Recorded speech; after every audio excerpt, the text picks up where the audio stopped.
A father looked his son in the eye on a Saturday afternoon in June 1975 and told him he was dead to him. Not in private, in the middle of his own showroom in Blue Earth, Minnesota, with customers drinking coffee by the parts counter and kids running between the tractors. Richard Hollister's voice bounced off the polished concrete. "You want to throw away everything I've built? Everything my father built? To play mechanic with some dirt farmer and his junkyard tractors?" Everyone heard it. Public disowning has a specific purpose. It's not just rejection, it's a performance. When you exile someone in front of witnesses, you're burning the bridge so thoroughly that coming back becomes nearly impossible. Richard understood power, and he was using every ounce of it. David Hollister was 22 years old, standing near the door with a duffel bag over his shoulder and grease still visible under his fingernails. He didn't raise his voice. "It's not about throwing anything away, Dad. It's about learning something real." That calmness in the face of rage, that tells you something about who had already won this argument internally. Richard laughed, the kind of harsh sound that comes from a man who mistakes volume for authority. "Real? This dealership does $2 million a year. $2 million. And you're walking out to go work for a man who can't afford to buy a new set of tires." David's response was simple. Walt Erickson has forgotten more about engines than anyone in this showroom will ever know. Think about that exchange for a moment. Two completely different definitions of expertise. Richard measured knowledge in revenue. David measured it in capability. One man defined success by what you could sell. The other defined it by what you could do with your own hands. This wasn't just a father-son argument. It was a collision between two incompatible philosophies about what makes a person valuable in this world. Richard's next line was calculated cruelty. Walt Erickson is a 68-year-old failure who farms 160 acres with equipment from the 1940s. He's a joke, David, and now you're going to be a joke too. That word, failure. Richard used it like a weapon because by every metric he understood, Walt was a failure. Small acreage, old equipment, no expansion, no growth, no empire. Just a man who'd farmed the same marginal land for 40 years without owing anybody a single dollar. Richard saw poverty. David saw something else entirely. "I'm sorry you see it that way," David said. And that's when Richard delivered the final blow. "If you walk out that door, don't bother coming back. I mean it. You won't be my son anymore. You'll be nothing." David nodded once. Then he walked out. Behind him, his mother cried. His father shouted something else about ungrateful children and wasted opportunities. The customers whispered. By nightfall, everyone in Faribault County would know that the Hollister boy had thrown away a $2 million business to work for a broke old farmer nobody respected. David didn't look back. That detail matters. Not looking back isn't cinematic, it's tactical. When you're walking away from your entire identity, from every assumption about who you're supposed to be, you can't afford to hesitate. Doubt is contagious. Second-guessing spreads like rot. David understood that if he turned around, if he let himself feel the full weight of what he was losing, he might not make it through that door. Here's what led to that moment. David was born in 1953, the only child of Richard and Dorothy Hollister. From the day he could walk, everyone assumed he'd take over the dealership. It wasn't discussed. It was simply understood, the way gravity is understood. Richard made sure of it. Every summer from age 12 onward, David worked at Hollister Implement. He swept floors, stocked shelves, learned to write sales orders, helped in the parts department. By the time he graduated high school, he knew the business from top to bottom.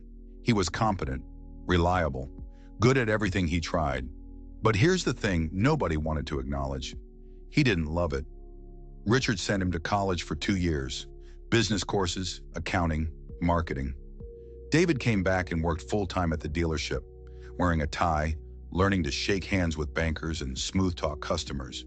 He was good at it. Really good, but every single day felt like wearing someone else's clothes.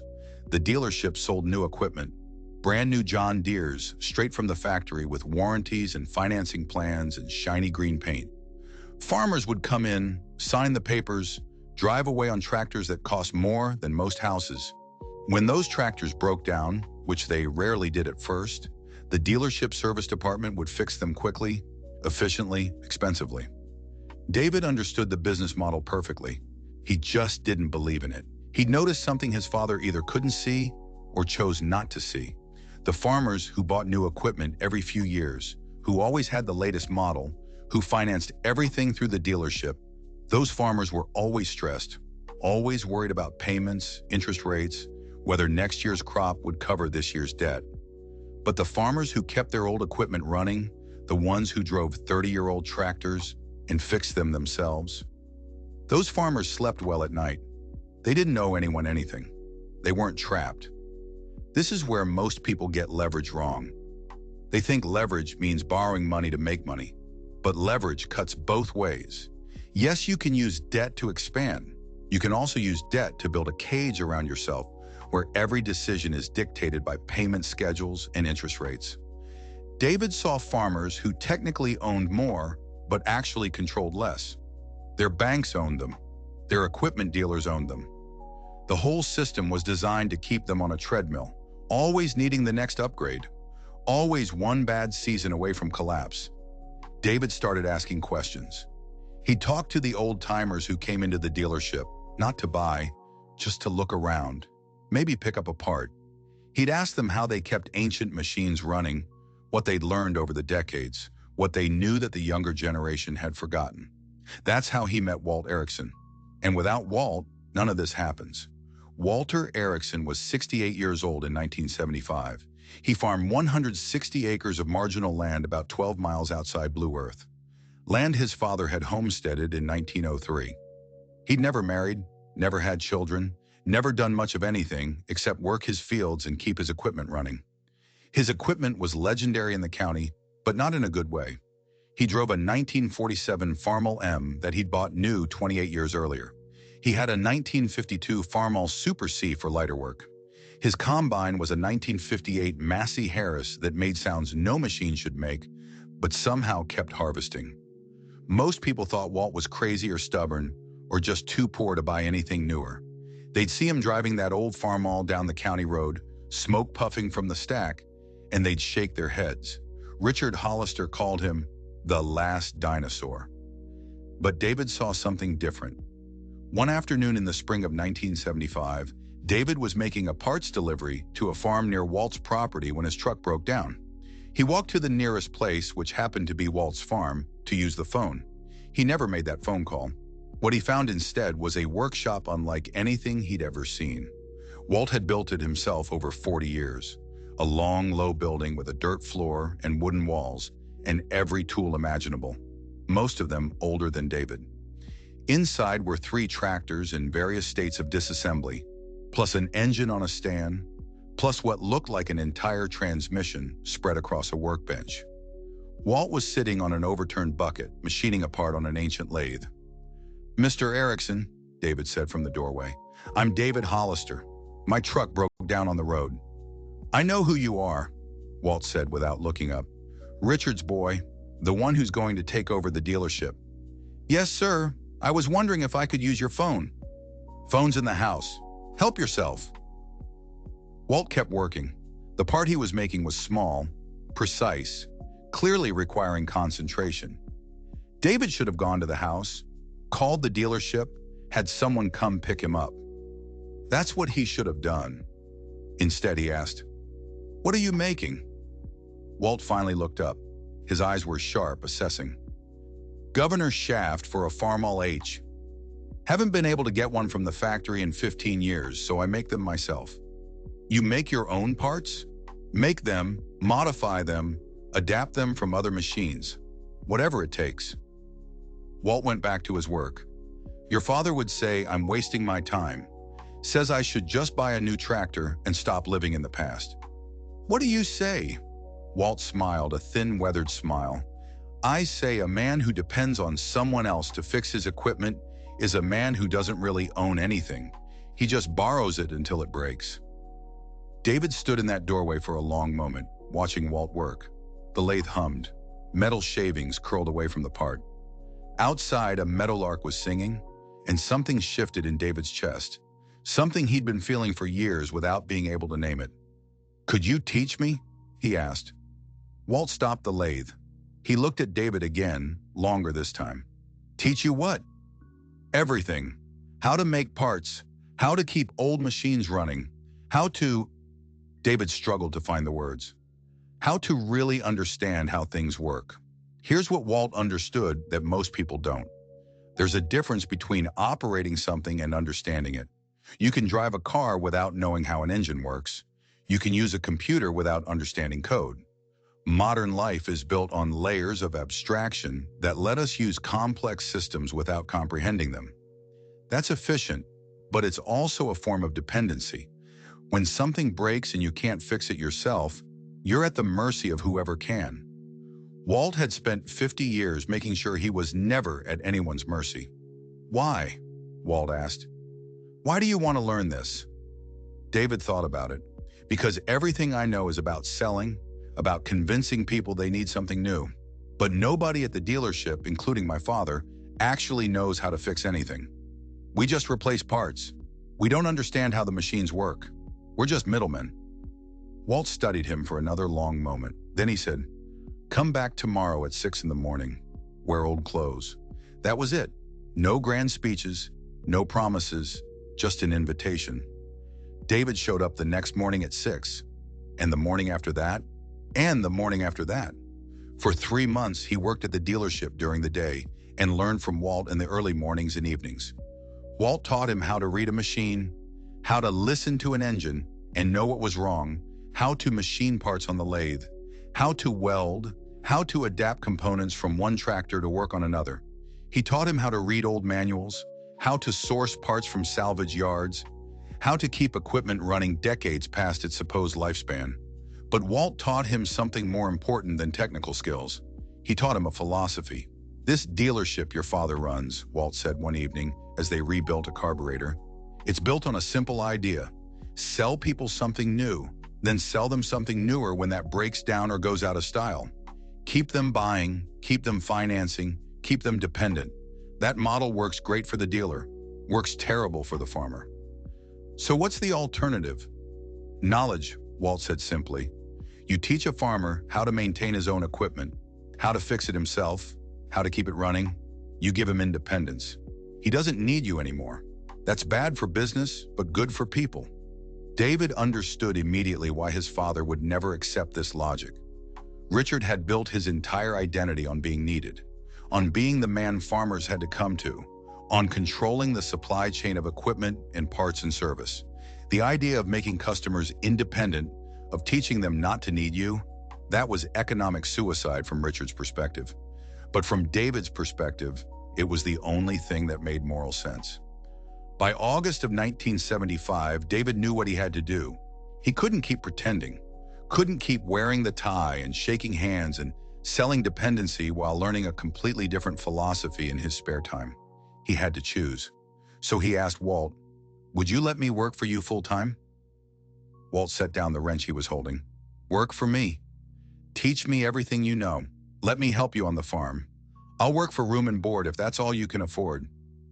Walt was quiet for a long time. Finally, he said, your father will never forgive you. I know. You'll lose everything. The business, the inheritance, probably your family. I know. And you're still willing to do it. I am. Walt nodded slowly. Then you're a better man than I thought.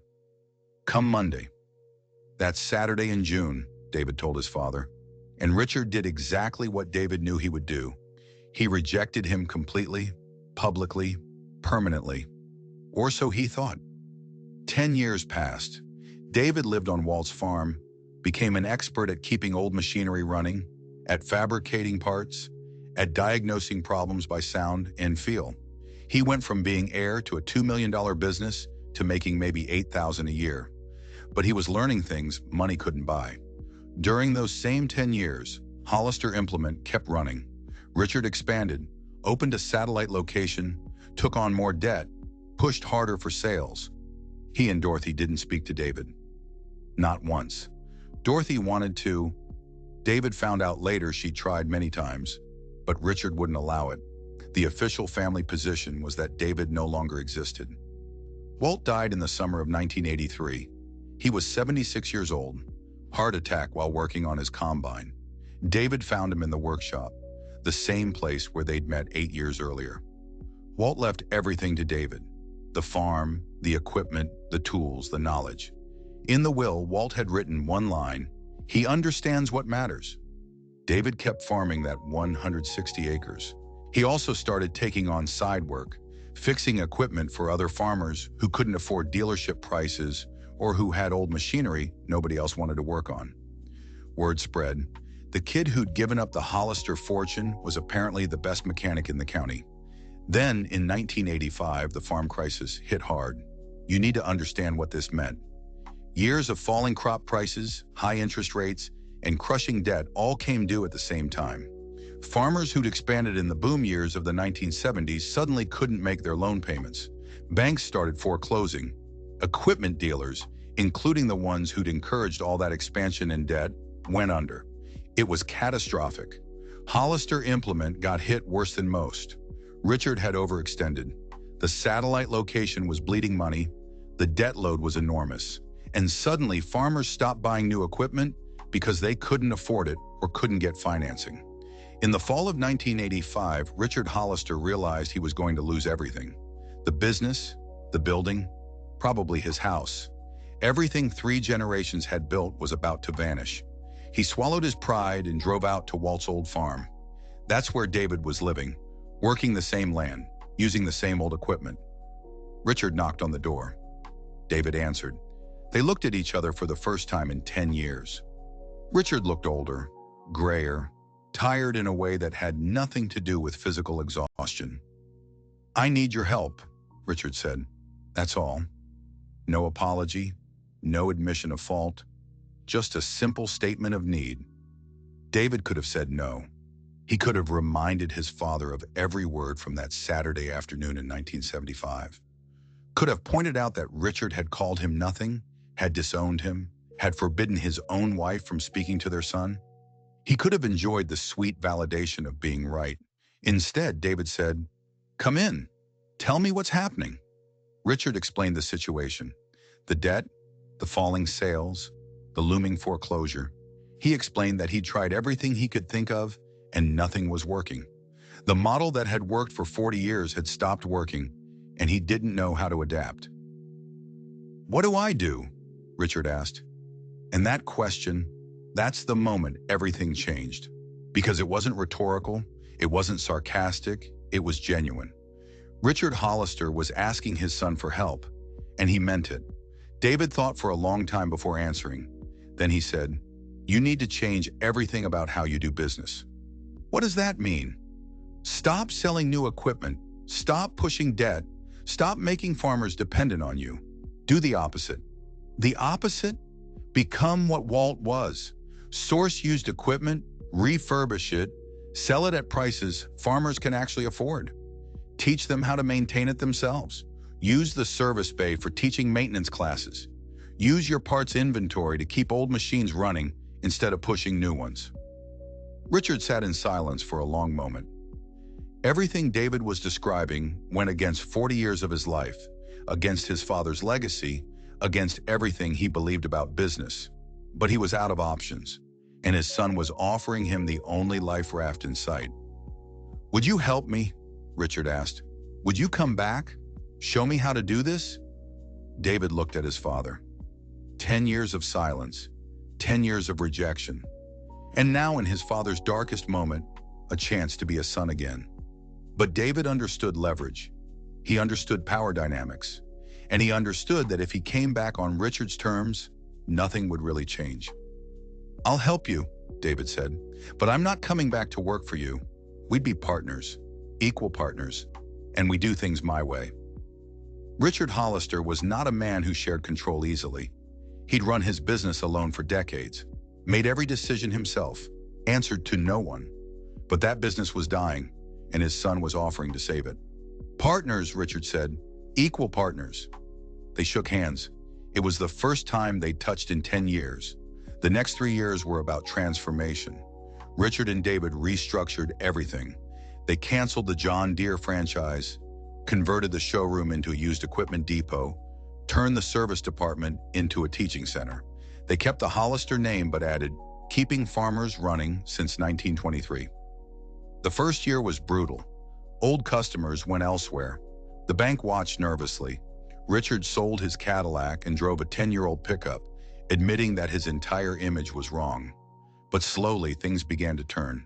The farmers who were surviving the crisis, the careful ones, the debt-free ones, the ones who knew how to work with their hands, started coming to Hollister. They bought refurbished equipment at prices they could afford. They took maintenance classes. They told their neighbors.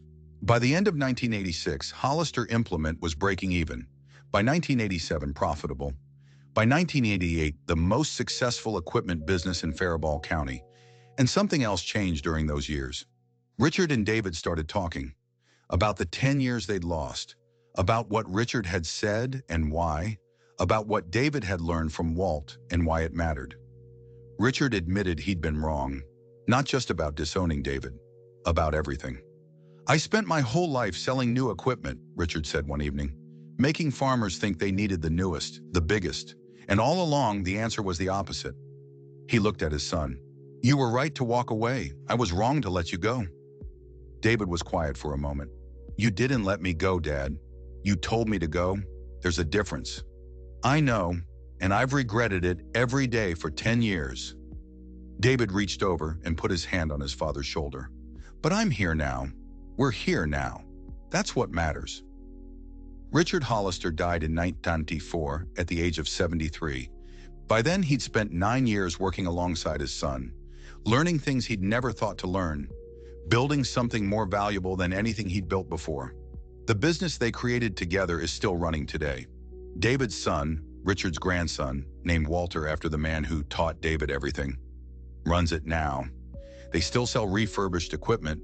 They still teach maintenance classes. They still believe that independence is the only real security. And in the lobby of the shop, there's a framed photograph on the wall. It shows 3 men standing in front of an old Farmall M. Walt Erickson, David Hollister, and Richard Hollister. The photo was taken in 1987, 2 years after Richard swallowed his pride and asked his son for help. Underneath the photograph, there's a small plaque with words Walt used to say, "A man who depends on someone else to fix his equipment is a man who doesn't really own anything. He just borrows it until it breaks." Below that, added after Richard died, "A man who can't admit he was wrong doesn't really own his own life either. He just borrows it until the truth catches up." Here's what this story's really about. In 1975, Richard Hollister looked at his son and saw a failure. A boy who had rejected everything his family had built. A disgrace to the Hollister name. What he couldn't see, what it took him 10 years and a crisis to understand, was that David hadn't rejected anything worth keeping. He had simply recognized earlier than his father that the world was changing, that the old model of selling dependency was dying, that the farmers who would survive the coming storm were the ones who knew how to take care of themselves. David didn't walk away from his father's legacy. He walked toward a different kind of legacy, one built on knowledge instead of sales, on independence instead of dependency, on the quiet satisfaction of keeping old machines running instead of the flashy pride of selling new ones. And in the end, that legacy saved the very business his father thought he was destroying. That's the part most people miss. David wasn't rebelling. He was adapting. He saw the future more clearly than his father did, and he had the courage to act on that vision even when it cost him everything. So the next time someone tells you you're making a mistake, the next time someone says you're throwing away your future, disgracing your family, walking away from everything that matters, ask yourself this: are they seeing clearly, or are they just seeing what they've always seen, unable to imagine that the world might be different than they thought? David Hollister saw something his father couldn't see. It cost him 10 years of silence. It cost him his place in his family. It cost him everything he was supposed to inherit. But it also saved him, and eventually it saved his father too. Because sometimes the only way to honor a legacy is to let it go. And sometimes the only way to find your family is to leave them first. That Farmall M, the one David was working on the day his father disowned him, is still in the shop. David's grandson restored it a few years ago, the same way David once learned to restore old engines in Walt's barn. It runs as well now as it did in 1947. Some things, if you take care of them, last forever. And some relationships, if you give them enough time, find their way back. Even when it takes 10 years. Even when it takes a crisis. Even when everyone says it's impossible. Never bet against a man who knows how to fix things. He might just fix more than machines.